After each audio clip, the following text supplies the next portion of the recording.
Hace 20 días, hace 20 días o un mes, comenzamos una serie de estudios sobre el libro de los Salmos, ¿cierto? Ya estudiamos el primer Salmo hace 20 días y la idea de hoy es estudiar el Salmo 2.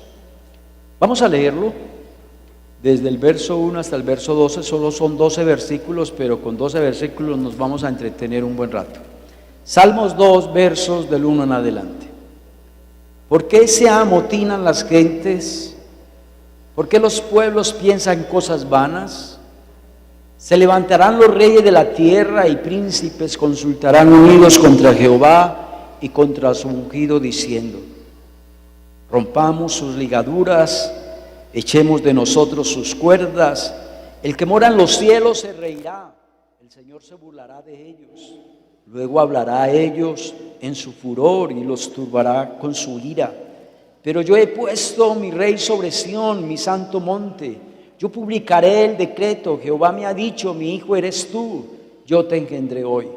Pídeme y te daré la herencia por las naciones y como posesión tuya los confines de la tierra. Los quebrantarás con vara de hierro, como vasija de alfarero los desmenuzarás. Ahora pues, oh reyes, sed prudentes, admitid amonestación, jueces de la tierra. Servid a Jehová con temor, alegraos con temblor. Honrad al Hijo para que no se enoje y perezcáis en el camino, pues se inflama de pronto su ira. Bienaventurados todos los que confían en Dios. Este salmo fue escrito por David, pero también sabemos que toda la escritura es inspirada por Dios. Entonces fue escrito por David, pero este salmo fue inspirado por el Espíritu Santo. ¿Cuántos lo creen? Amén. Este salmo es un salmo profético. Cuando digo profético, estoy hablando de que predice el futuro, ¿cierto? Quiere decir que este salmo se está cumpliendo o se va a cumplir, o se cumplirá en los últimos días. Pero también este salmo es un salmo escatológico, ¿sí? Como lo dije ahora, la escatología habla de esas creencias y doctrinas acerca de los últimos tiempos, tanto del ser humano como del universo. Pero también este salmo, fuera de que es profético, fuera de que es escatológico, también es mesiánico. Cuando digo que es mesiánico, quiere decir que la centralidad del salmo es el Señor Jesucristo. Dirá usted: pero ¿cómo, pastor, si este salmo se escribió antes de Cristo? Imagínese, así es la Biblia de linda, que antes de nacer Jesús ya había un salmo dedicado a él. ¿Cuánto le dan gloria a Dios? Este salmo habla del reinado del Señor Jesús, ¿sí? ¿Qué pasa en este salmo? Dios le exige a la gente, a las naciones, a los reyes de la tierra, que honren a Cristo, que le sirvan a Cristo. Este salmo habla más que todo de la rebelión de las naciones hacia Dios, hacia Cristo, hacia la iglesia y hacia la palabra. Y eso lo estamos viendo hoy, ¿sí o no? Cómo la humanidad hoy se rebela contra Dios, se rebela contra lo que la palabra de Dios dice y se rebela contra la iglesia. Qué triste que hoy en día es más fácil conseguir un permiso para construir bares, es más fácil conseguir un permiso para construir cantinas, salones de fiesta o teatros que para abrir una iglesia. Usted sabe que hoy en día nos han puesto muchas trabas para formar una iglesia, para construir una iglesia, ¿sí? Una iglesia nueva debe tener garaje, oiga. Una iglesia nueva debe de tener parqueadero, debe de tener como 10 o 12 baños, ¿sí me hago entender? Debe de tener un atrio como el que tenemos nosotros. Pero hoy en día es casi imposible construir un templo de acuerdo a los parámetros que nos da el gobierno. Pero esas reglas no las exigen para construir un bar, una cantina o salones de fiesta, un teatro, solo a las iglesias. El Salmo 2 Es una amonestación mundial que Dios hace al mundo, a la gente, a los reyes, a los presidentes de este mundo. Este salmo, Dios exhorta a los reyes de la tierra a que honren a Jesucristo, a que se sometan a Jesucristo, a que teman a Jesucristo. Porque si no lo hacen, va a venir la ira de Dios sobre ellos. Eso, en pocas palabras, es como el resumen del Salmo. Pero vamos a analizarlo texto por texto. El verso 1, ahí está la primera frase que quiero resaltar. ¿Por qué se amotinan las gentes? ¿Por qué se amotinan las gentes? Busqué la palabra ahí. Motinar significa incitar a la gente a rebelarse contra la autoridad. Cuando un grupo se amotina, es con el propósito de rebelarse, ¿sí? Pero aquí se están rebelando es contra Dios, no contra un gobierno, no contra un alcalde, no contra un presidente. No, se amotinan las gentes para rebelarse contra Dios. Mire lo que dice que esa gente piensa en cosas que vanas, los que se rebelan contra Dios. El verso 2 dice que no solo la gente se amotina para rebelarse en contra Dios, sino que también ¿quiénes? Los reyes de la tierra y los príncipes de las naciones se unen para irse en contra de Jehová, en contra de su ungido. ¿Quién es su ungido? Nuestro Señor Jesucristo. Y dice el verso 3, que esta gente se amotina, los reyes y los príncipes de las naciones se amotinan, se rebelan contra Dios con un propósito, el verso 3, para romper sus ligaduras. ¿Qué es romper sus ligaduras? Quiere decir, Dios, con usted ya no queremos nada. Dios, de la Biblia ya no queremos saber nada. De Dios no queremos saber nada. Eso es romper las ligaduras con Dios. Pero dice al final, y echemos de nosotros, ¿qué? Sus cuerdas. Quiere decir, vamos a librarnos de esto, vamos a librarnos de la esclavitud de Dios. Y eso es lo que la humanidad hoy en día piensa y cree. Entonces en estos versículos vemos una oposición general, una oposición de las gentes, de los reyes, de los príncipes, que se unen. Ahí está la palabra, que se unen, ¿sí? Usted sabe que la unidad tiene poder, tanto para lo bueno como para lo malo, ¿cierto? En estas elecciones para Congreso y para presidente, yo nunca había visto eso en Colombia. Pero hoy vemos que todos los partidos se están uniendo, ¿cierto que sí o no? Ayer me sorprendió que el Partido Liberal se va a unir a Petro.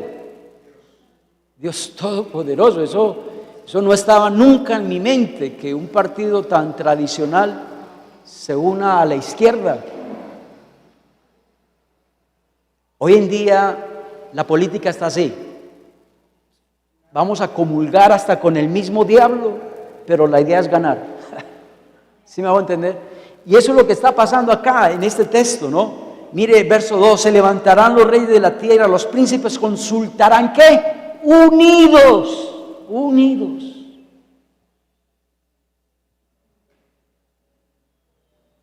Aquí vemos a los hombres oponiéndose a Dios.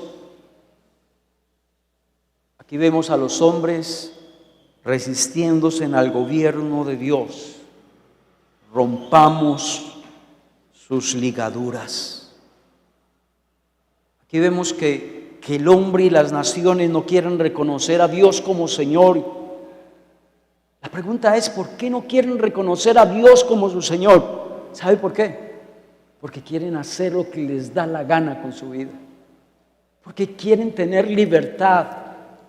Quieren romper esas ligaduras para hacer de su vida lo que ellos quieran, sin que nada les prohíba. Hoy en día es triste, me impresionó este dato, ese dato es impresionante. El 42% de los países en el mundo no tienen libertad religiosa. Vuelvo y repito, el 42% de los países a nivel mundial no tienen libertad religiosa. Estoy hablando casi de la mitad de todos los países del mundo no tienen libertad religiosa. Por ejemplo, China mete a la cárcel a todos aquellos que enseñan otra religión distinta al budismo. Irán, ellos son musulmanes y ellos encierran, torturan y matan a las personas que prediquen el evangelio. Por ejemplo, en el 2014, un pastor en Irán fue abusado físicamente y psicológicamente por predicar el cristianismo. Corea del Norte, en el 2013, un cristiano fue condenado por difundir el cristianismo y fue condenado a 15 años de cárcel y de trabajo duro. Arabia Saudita son del Islam y ellos prohíben cualquier predicación distinta al Islam. 42% de los países a nivel mundial no tienen libertad religiosa. Quiere decir que no se puede predicar a Cristo. Países que prohíben hablar de Dios en las escuelas, en el trabajo. El cristianismo, hermanos, ha sufrido a lo largo de la historia persecución. Y como lo dije ahora, es más fácil darle permiso a manifestaciones, a marchas en contra, a favor del aborto, a favor del homosexualismo, que permitir una marcha del cristianismo en contra del aborto o en contra del homosexualismo. Allí usted pida un permiso a la alcaldía, a ver si lo dejan cerrar una calle para hacer una manifestación. No lo dejan. A un cristiano no. Pero si los homosexuales quieren hacer su marcha, lo hacen. Los que están a favor del aborto también tienen su permiso. ¿Sí? Hoy en día es más fácil conseguir un permiso para portar armas, para vender licor, para legalizar la droga, que un permiso para predicar la palabra de Dios. Se han unido las gentes, se han unido los reyes, los príncipes de las naciones, para irse en contra de ¿quién? De Dios. Dice el verso 4, quiero resaltar ahí una frase, dice, el que mora en los cielos se reirá. ¿Quién es el que mora en los cielos? Nuestro Dios. Dios, cuando ve que las gentes se amotinan, que los reyes y los príncipes se unen para irse en contra de Dios, dice que Dios, la reacción de Dios es reírse de ellos, burlarse de ellos. Tremendo, ¿no? ¿Por qué Dios se ríe de ellos? Les voy a dar un ejemplo. Es como una hormiguita desafiar a un elefante. Yo creo que el elefante ve esa hormiguita y se ríe. ¿Cierto que sí o no? Por eso se ríe Dios. Dios se ríe porque Dios está diciendo, ustedes nunca, aunque se amotinen las gentes, aunque los príncipes y los reyes de las naciones se unan, nunca podrán contra Dios. Nunca lograrán ganar la batalla. Eso no lo ha hecho ni en el pasado, ni en el presente, ni lo harán en el futuro. Una hormiguita nunca le va a ganar a un elefante. Por eso Dios se ríe. Por eso Dios se ríe de ellos. Busqué la palabra Señor en hebreo, significa Adonai, una palabra muy conocida por nosotros. ¿Dónde está la palabra Señor? Mira el verso 4, ¿qué tal si me lo vuelven a colocar? El que mora en los cielos se reirá, el Señor, el Adonai, se burlará de ellos. ¿Sabe qué significa la palabra Adonai? Dueño de todo. Dueño de todo y de todos. Dueño de la gente que se amotina, dueño de los príncipes y de los reyes que se levantan contra Dios. Él es el Adonai. Adonai también significa el jefe de todos los poderes, el jefe de todas las autoridades que existen en el mundo y en el universo. Ese es nuestro Dios. Adonai significa el amo, el mayor de todos, el Señor de señores, el gobernador, el soberano, el que tiene completa autoridad sobre todo y sobre todos.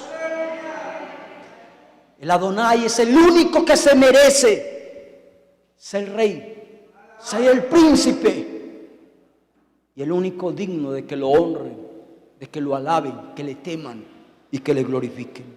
Amén. Job, capítulo 22, 15 al 17. Job dice este libro hermoso, dice: ¿quieres tú seguir la senda antigua que pisaron los hombres perversos? Dios nos está diciendo acá, hombre, si los hombres perversos de la antigüedad les fue mal cuando se levantaron contra Dios, Dios dice, mucho cuidado en seguir esa senda.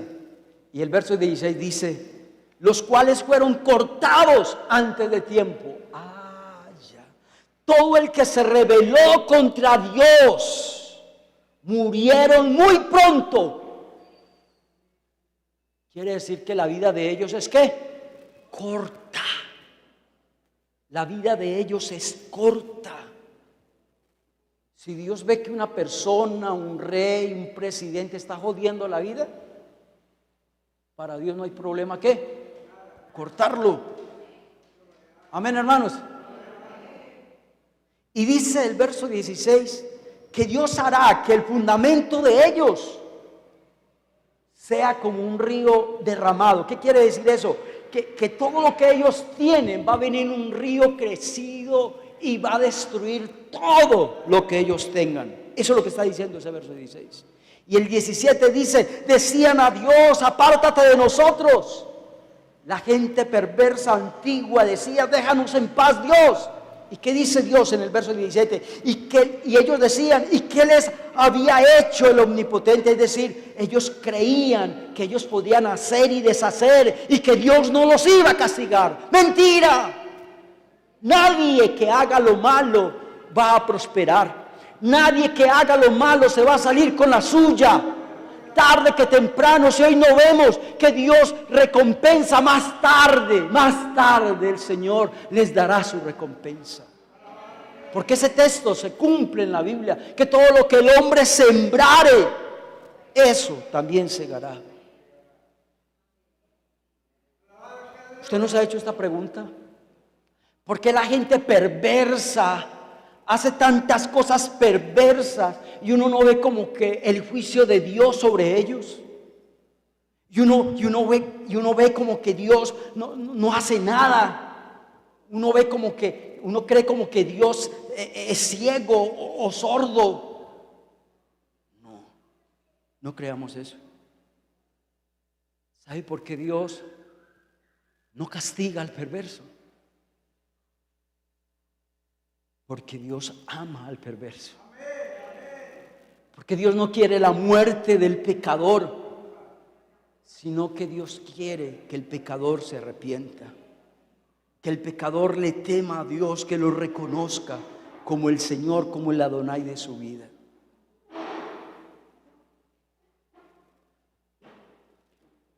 Versículo 5, Salmos 2, versículo 5 dice: luego hablará a ellos en su furor y los turbará con su ira.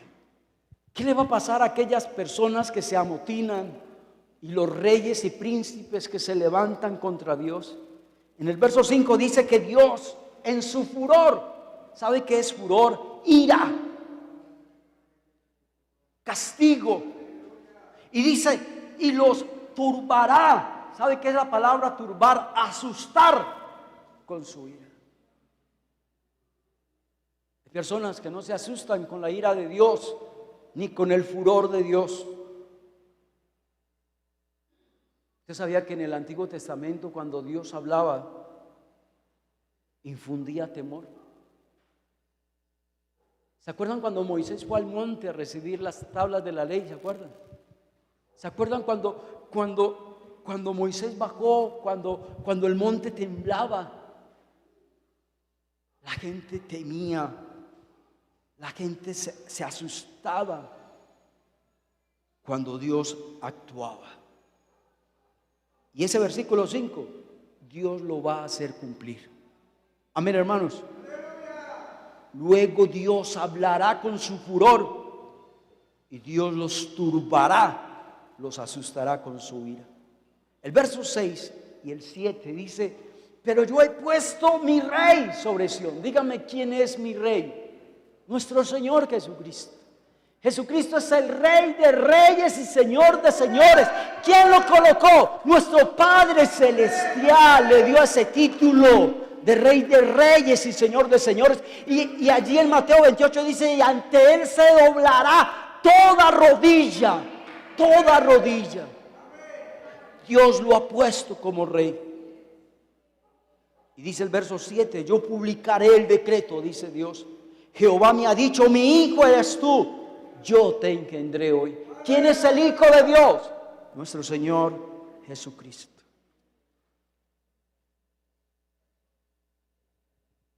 El texto que acabamos de leer dice que Dios es el Rey. ¿Cuántos lo creen? Pero hoy en día, lastimosamente, para muchos Dios no es el Rey.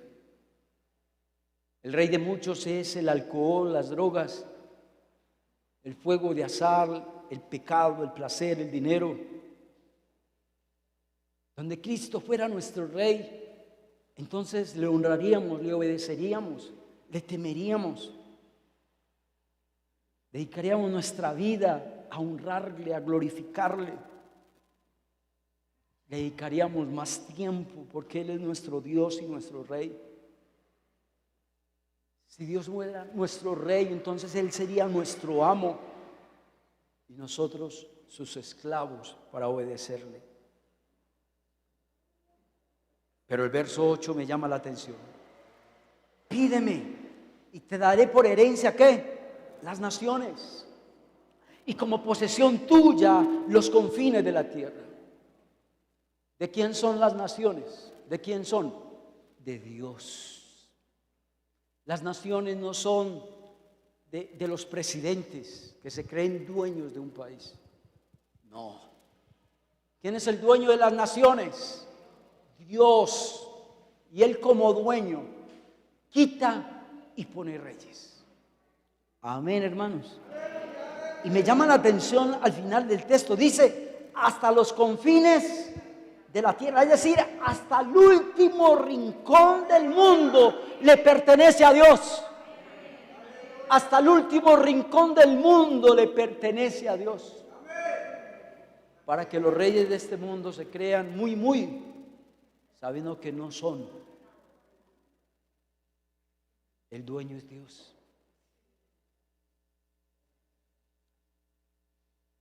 Cuando yo leía este pasaje, este salmo, yo venía y lo relacionaba al tiempo en que estamos viviendo aquí en Colombia. Hoy en día la gente idealiza sus líderes. He escuchado esto, si este hombre se monta a la presidencia, este hombre cambia este país. Mentira. Dice la Biblia, maldito el hombre que confía en este hombre, en el hombre. Ningún hombre es capaz de cambiar nada. La política siempre va a estar sucia, empantanada y corrupta. Así se monte el que se monte. No creamos que en un Salvador o en un Mesías. No, Señor. Aquí un hombre no es capaz de salvar nada. Porque el dueño de las naciones y hasta lo último de los rincones del mundo es Dios. Entonces, aquí la esperanza en los reyes, en el hombre, es algo que nos va a defraudar tarde que temprano. Nos va a defraudar. Porque el único que reina sobre toda la tierra y el único que reina hasta los confines de la tierra, ¿quién es? Es Dios.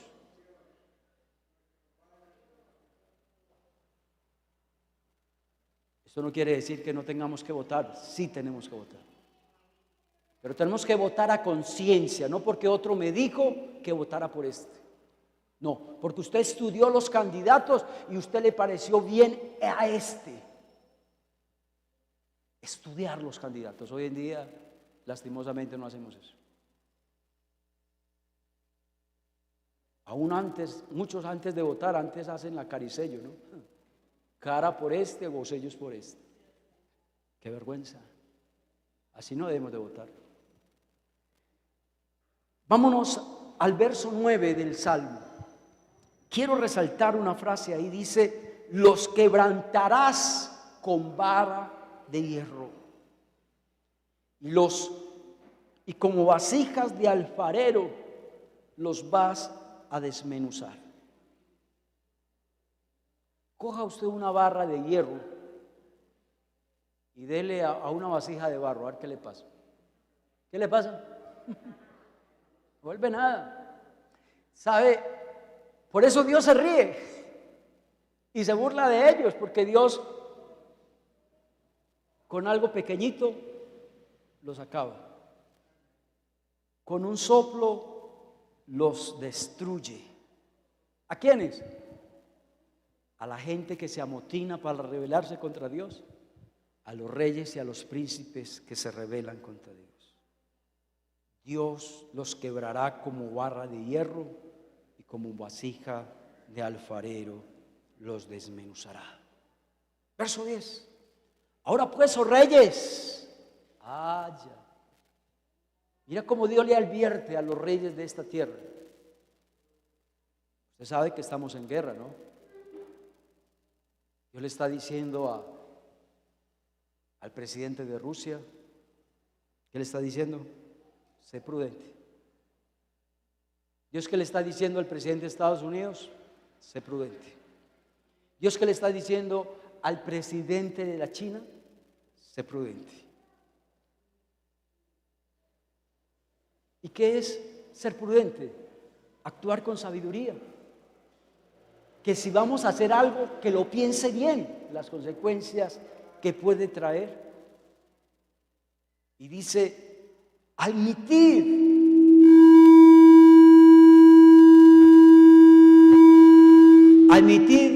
amonestación. Ya. ¿Qué le está diciendo Dios a la gente que se amotina, a los reyes y a los príncipes que se rebelan contra Dios? ¿Qué le está diciendo Dios?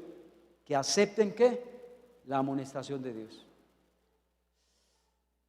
Qué lindo, hermanos, cuando usted y yo aceptamos la amonestación de Dios. Cuando usted escucha la palabra, la recibe y cambia su forma de pensar y de vivir, ¿sabe? Eso es admitir la amonestación. ¿Cuántas veces Dios nos ha amonestado? ¿Cierto que sí? Y nos hemos hecho los locos, nos hemos hecho los duros de corazón. Pero mira, también dice que también les advierte a los jueces ¿de qué? De la tierra. Mira lo que pasó la semana pasada. Los jueces de la tierra aprobaron el aborto hasta las 24 semanas. Un bebé de 6 meses puede morir por culpa de estos jueces.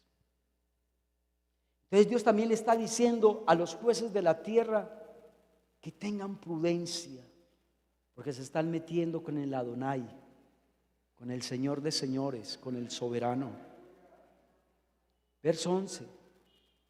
Le está diciendo a la gente que se amotina, a los príncipes y a los reyes: sirvan a Jehová con temor, alegraos con temblor, honrad al Hijo. ¿Quién es el Hijo? Mira que está en mayúscula. Honrad a Jesucristo. ¿Para que Dios qué? No se enoje. ¿Qué debemos de hacer para que Dios no se enoje? Ser prudentes, admitir amonestación, servir con temor, alegraos con temblor y honrar al Hijo. Para que Dios ¿qué? No se enoje y perezcáis en el camino, porque entonces se inflama de pronto su ira. Bienaventurados los que en Él confían.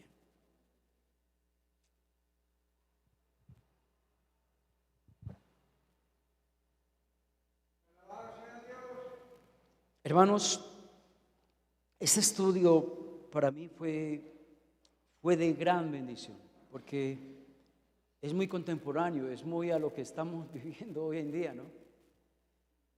Y me llamó tanto la atención Job capítulo 4, versículo 9. Qué bueno que usted y yo nos grabemos ese texto y que podamos compartirlo con las personas que más podamos cuando Dios nos dé la oportunidad. Job 4:9 dice: perecen por el aliento de Dios y por el soplo de su ira son consumidos. ¿Sabe qué significa ese texto? Que cuando Dios se enoja, oiga, solo Dios con un soplo de Él destruye al malvado. Dios con un solo soplo de Él destruye a la gente que se amotina a rebelarse contra Dios y a los príncipes y a los reyes de esta tierra que se levantan contra Dios.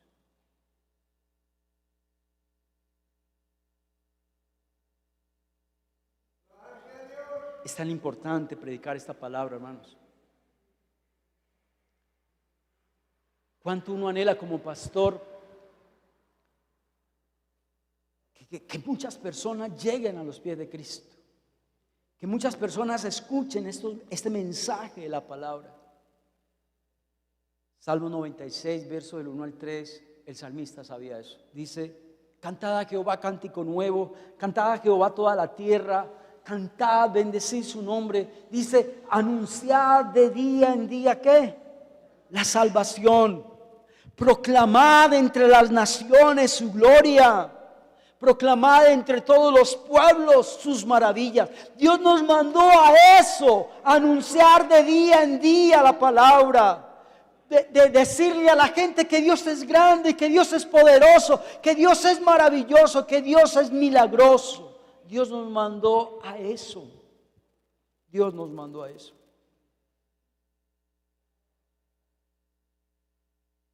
Dios nos manda, como lo dije ahora, a ser prudentes, a someternos a Dios, a honrar a Dios, que recibamos la amonestación, porque si no hacemos eso, vendrán terribles juicios sobre nosotros.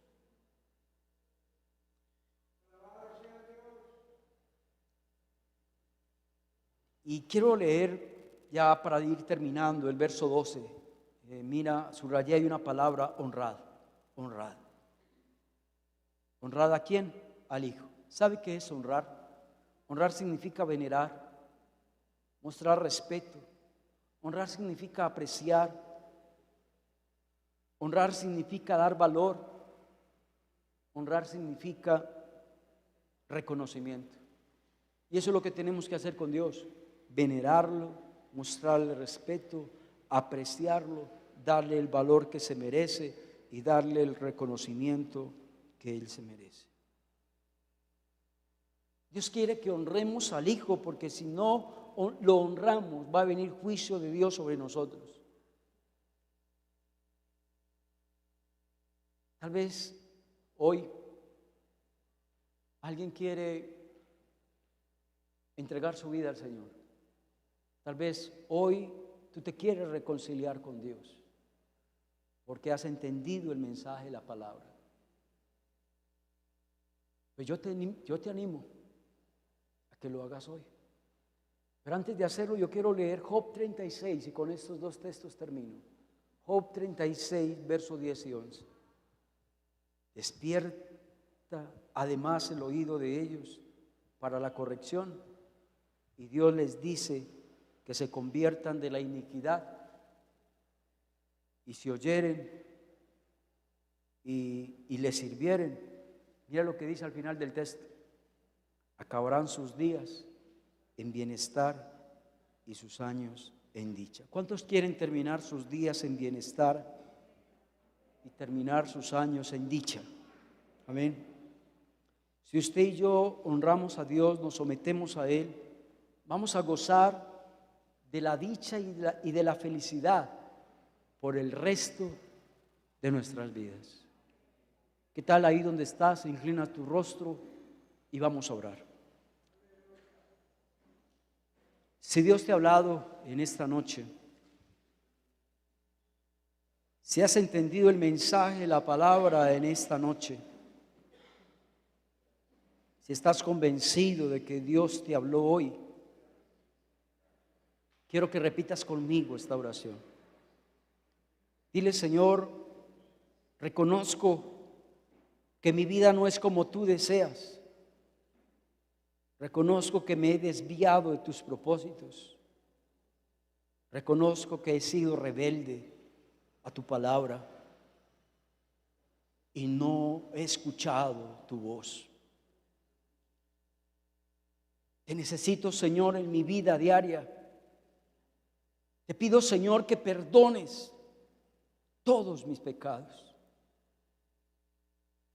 Quiero dejar todas aquellas cosas malas que he hecho.